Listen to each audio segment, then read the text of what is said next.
Assalamualaikum warahmatullahi wabarakatuh. Jumpa lagi di Radio Jurik. Alangkah lebih baiknya buat yang baru menemukan Radio Jurik, bantu di subscribe dan dipijit tombol loncengnya. Terima kasih. Kali ini Radio Jurik memiliki cerita bagian ketiga yang berjudul Tanah Wingit 1994. Kita langsung aja ke ceritanya. Selamat mendengarkan.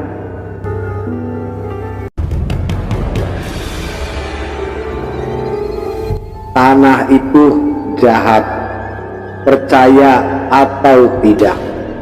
Tanah itu terus mencari korban. Aku tidak pernah menyangka bisa bertahan cukup lama di rumah ini. Padahal hampir setiap tetangga yang ngobrol dengan kami selalu bertanya, "Kok kalian betah tinggal di rumah itu?" Betah? Aha, kalau bukan karena keadaan yang memaksa, mungkin kami sudah pergi sejauh mungkin dari rumah itu, atau bahkan dari desa ini. Tahun pertama di tempat ini cukup berat. Untuk makan saja kami tidak punya banyak pilihan. Entah berapa jenis olahan singkong yang sudah dibuatkan ibu. Bila sedang tidak memegang uang, hanya singkong yang bisa ibu tanam di pinggir hutanlah yang akan menjadi menu makanan kami. "Tiwul lagi bu?" tanyaku. "Bosen ya? Nanti coba ibu tanya Mbok Sarmi, ada sisa lauk atau enggak," balas ibu. Walau aku sering mengeluh, tapi ibu tidak pernah memarahiku sama sekali. Sebaliknya, ia selalu mencari cara agar kami bisa bertahan dari situasi ini. "Enggak usah bu, besok aku ikut Pak Ngadmin mancing aja. Siapa tahu dapat ikan lumayan," ucapku. "Ya sudah, tapi jangan repotin ya," balas ibu. Ada satu berkah yang kurasakan saat hidup di desa. Kami masih bisa bertahan hidup dari alam. Ada tanah untuk ditanam, ikan untuk dipancing, bahkan kalau tidak malas ada burung yang bisa dijalak dari sawah yang hampir panen. Tapi aku tetap bertekad, suatu saat kami harus keluar dari situasi ini, terutama dari rumah ini. "Masih sering melihat yang aneh-aneh di rumah ini?" tanya Pak Admin sambil menunggu umpannya termakan oleh ikan.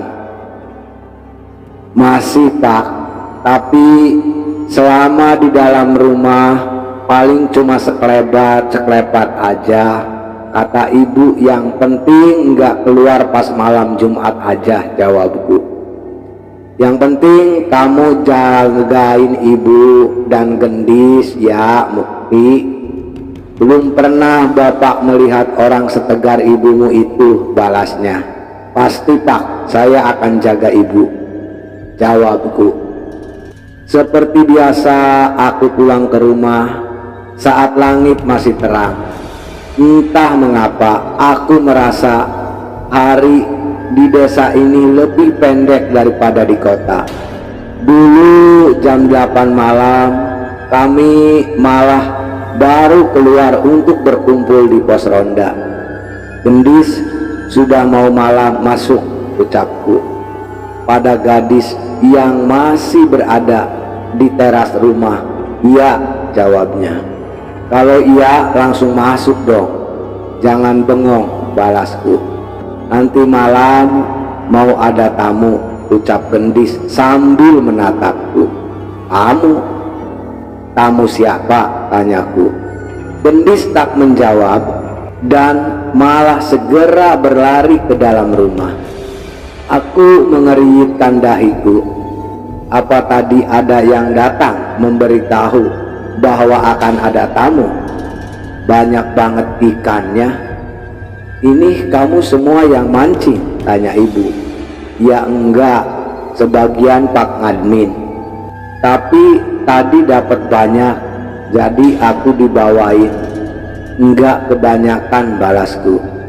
Lumayan, ibu mengolah ikan yang kubawa untuk bisa dimakan selama beberapa hari. Setidaknya selama beberapa hari kami terselamatkan dari olahan singkong lagi. Kami makan ditemani hujan yang mulai mengguyur desa. Ibu pun sudah siap dengan beberapa ember dan panci untuk diletakkan di titik kebocoran atap rumah. Suara tetesan air dari kebocoran rumah pun menjadi senandung yang menemani malam hari kami.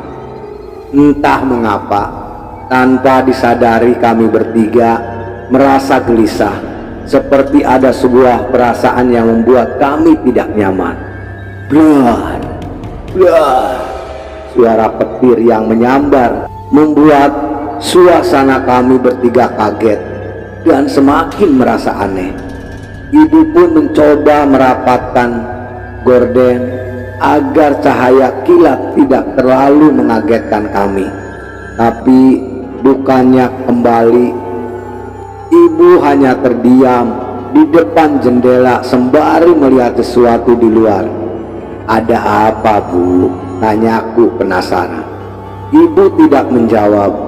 Sebaliknya, malah ia menelan ludah dan wajahnya terlihat cemas, khawatir dengan ibu. Aku pun menghampirinya dan ikut melihat keluar. Saat itu, setelah sekian lama bulu kuduku berdiri, sesuatu yang ada di halaman rumah membuatku merinding tidak karuan. Keranda mayat, keranda mayat. Di bawah hujan yang cukup deras, tiba-tiba terlihat sebuah keranda mayat terletak begitu saja di halaman bersama sosok jenazah yang sudah dipocong. Bu, itu apa, Bu? Tanyaku. Jangan keluar, apapun yang terjadi jangan keluar, kata ibu, yang segera merangkulku dan mengajakku menjauh dari jendela. Aku pun berinisiatif membawa radioku dari dalam kamar dan mendengarkannya bertiga di ruangan depan. Tidak ada satupun dari kami yang mengajak masuk ke kamar. Satu sisi kami takut dengan apa yang ada di luar. Di satu sisi kami juga khawatir akan terjadi sesuatu bila kami tidak mengawasinya. Aku berharap suara radio yang kusetel bisa sedikit menenangkan kami. Namun walau sudah mendengarkan beberapa lagu dan drama radio, tangan ibu masih terlihat gemetaran. Sudah beberapa lama, mungkin saja keranda itu sudah menghilang dengan sendirinya. Seperti saat kemunculannya, setidaknya itu yang kupikirkan. Aku pun mencoba melawan rasa takutku untuk kembali mengintip melalui jendela. Bila keranda itu sudah hilang, maka kami bisa masuk kamar dan tidur dengan nyenyak. Coba Mukti, lihat lagi, Bu, ucapku. Hati-hati, Nak, balas ibu. Aku mendekat ke arah jendela dan menyibakkan lagi gordengnya. Dan sialnya, keranda dan jenazah itu masih ada di sana. Aku pun sedikit memperhatikan keranda itu dan sekitarnya, sembari mencari petunjuk siapa yang meletakkan keranda itu di sana. Tapi tepat saat aku memperhatikan sosok jenazah yang ada di dalam keranda itu, tiba-tiba kepala pocong yang berada di dalamnya menoleh dan melotot ke arahku. Sontak aku pun terjatuh dan buru-buru kembali berdiri untuk merapatkan gorden jendelaku.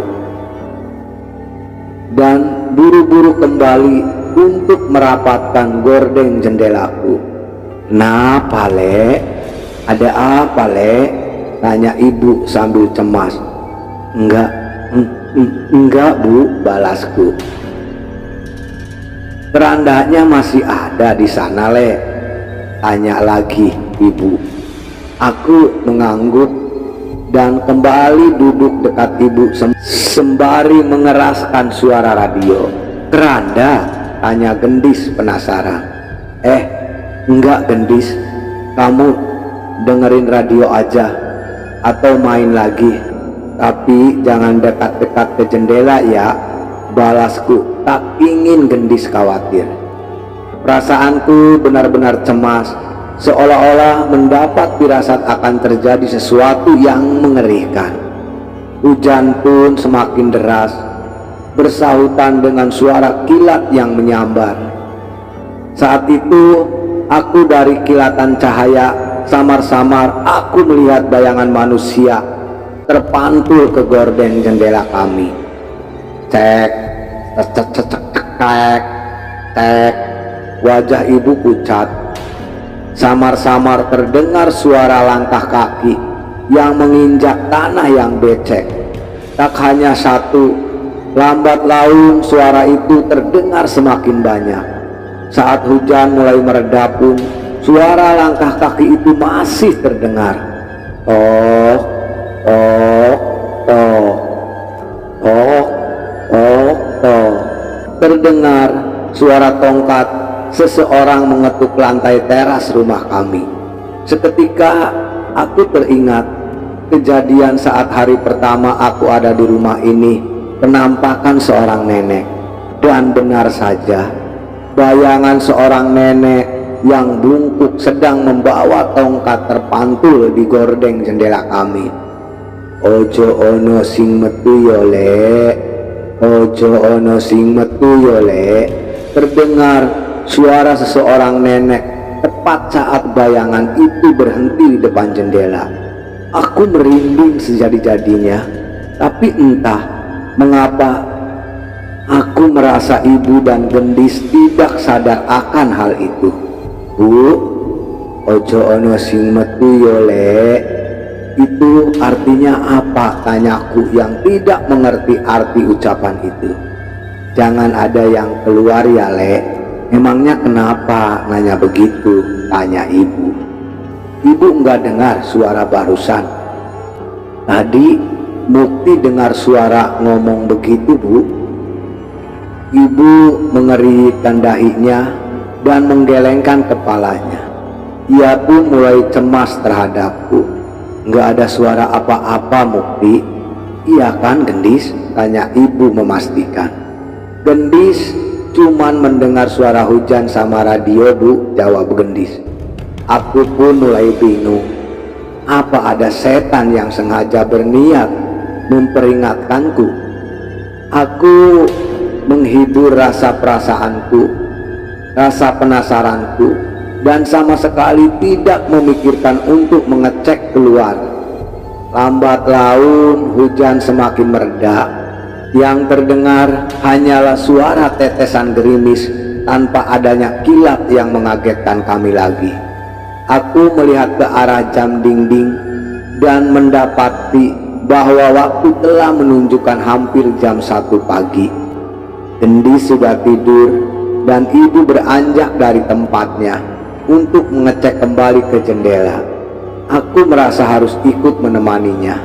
Saat gordeng itu tersiblak, aku melihat sebuah pemandangan yang tidak akan pernah bisa kulupakan. Ada sekumpulan orang-orang dengan mengenakan baju Jawa dengan bawahan kain jarik. Ada yang bertelanjang dada dan ada yang mengenakan surjan, atau kebaya yang sangat lusuh. Kulit mereka hitam dan bercampur dengan lumpur dan mengerumuni keranda berisi jenazah itu. Wajah mereka mengerikan. Mereka seperti kesetanan merogoh sosok yang ada di beranda.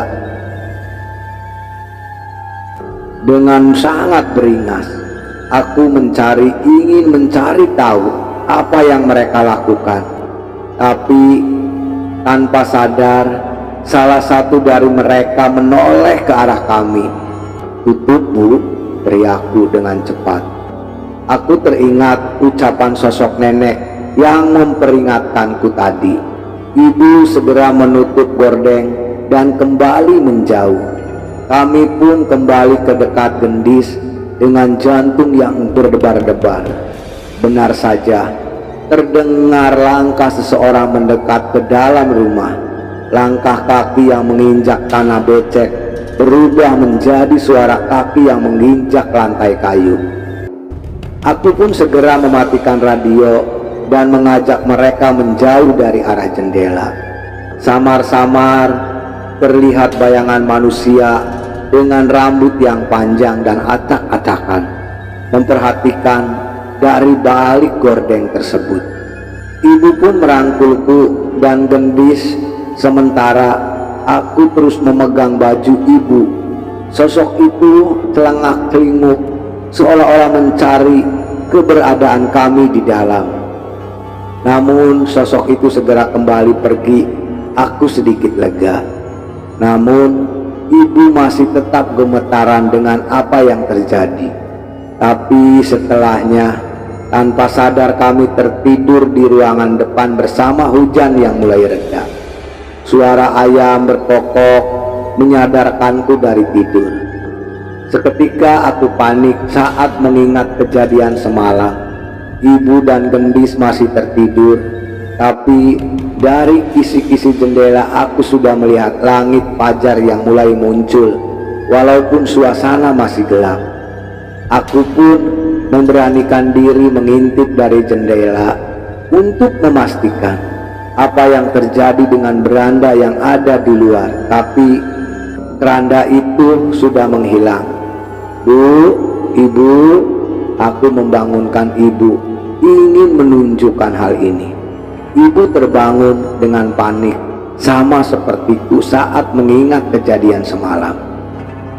"Kerandanya sudah nggak ada, Bu," ucapku. Ibu pun meletakkan gendis yang tertidur di pangkuannya dan melihat keluar jendela. Ia terlihat menarik napas lega, mengetahui keranda itu sudah menghilang dari halaman. Saat matahari mulai muncul, aku dan ibu pun membuka pintu dan mengecek keadaan sekitar. Benar, tidak ada tanda-tanda keranda itu masih ada di sini. Kami sempat berpikir, apakah semalam kami berhalusinasi? Masalahnya, di tempat kami berdiri masih ada sisa-sisa telapak kaki manusia yang terpijak di tanah basah dan sisa lumpur di halaman teras rumah.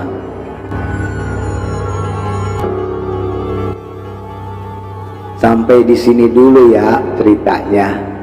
Kita lanjut ke bagian keempat yang memiliki cerita yang berjudul Tanah Wingit 1994. Kita lanjut di bagian keempat. Terima kasih buat teman Radio Jurik yang sudah mengikuti cerita Radio Jurik.